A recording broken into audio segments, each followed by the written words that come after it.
একসাথে দাঁড়ায় নামাজ পড়ব। আপনার বন্ধু এখানে না বলতে বলেন তো, পারবে না। আপনার বন্ধু এখানে না বলতে বলেন, পারবে না।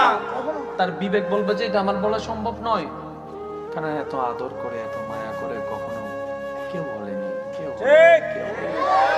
এবার সে নিজে থেকে কি বলবে?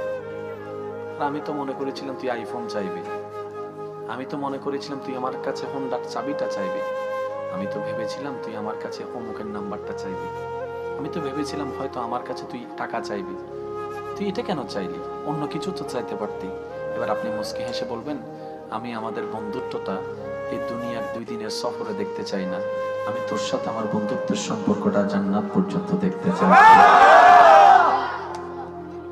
এবার আপনিই বলেন, সে না এসে মসজিদে যাবে কোথায়? ঠিক ঠিক। ওলামায়ে কেরামের পাক জবানে আপনারা বারবার শুনেছেন, শুধু একটু স্মরণ করেন।